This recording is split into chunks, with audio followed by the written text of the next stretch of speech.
کوئی بھی کھانسی ہو اس سے نجات حاصل کرنے کے لیے اہم ترین ٹوٹکے۔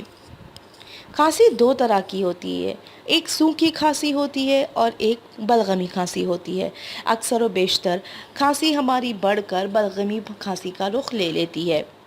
کچھ ایسے آزمودہ طریقے ہوتے ہیں، اگر آپ ان پہ عمل کریں تو باقاعدگی سے آپ اس کھانسی کے مسئلے سے آرام پا لیں گے۔ بچوں کو دیکھا جاتا ہے موسم سرما شروع ہوتے ہی اکثر و بیشتر کھانسی کی شکایت ہو جاتی ہے، جس کے اگر فوری علاج نہ کیا جائے تو آگے جا کے بڑے انفیکشن کا رخ بھی لے لیتی ہے۔ ہم اب آپ کو کچھ ایسے ٹوٹکے بتاتے ہیں جو بہت ہی آسان ہیں اور بہت مفید ہیں۔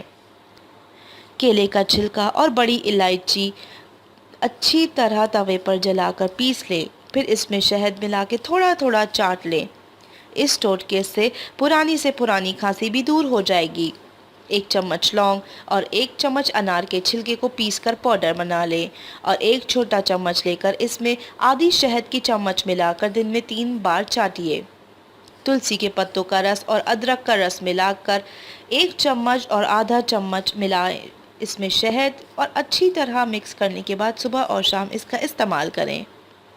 آدھا چمچ شہد میں 1 چٹکی کالا نمک ملائیے۔ کسی بھی طرح کی کھانسی ہوگی اس سے فوری آرام مل جائے گا۔ اگر آپ کے گھر میں کسی چھوٹے بچے کو کھانسی ہو تو چھوٹی الائچی کے دانے پیس کر شہد میں ملا کر کھائیں، اس سے فوری آرام مل جائے گا۔ 2 کپ پانی میں گڑ کی 1 چھوٹی ڈالی، 1 لونگ، 1 چٹکی سونف اور 1 لہسن کا جوا، 1 چٹکی اجوائن ملا کر اتنا پکائیں کہ 1 کپ رہ جائے، پھر اس کو چھان کر پی لیں۔ یقیناً طور پہ آپ کی کھانسی دور ہو جائے گی اور اگر جتنی بھی پرانی کھانسی ہوگی اس میں فوری آرام مل جائے گا۔ اگر آپ کو لگتا ہے کہ آپ کے بچے کو کھانسی ہے جو کہ ختم نہیں ہو رہی ہے، آپ اپنے بچوں کو بھی ان ٹوٹکوں پہ آزمائیں اور یقیناً طور پہ آپ کو فرق ملے گا۔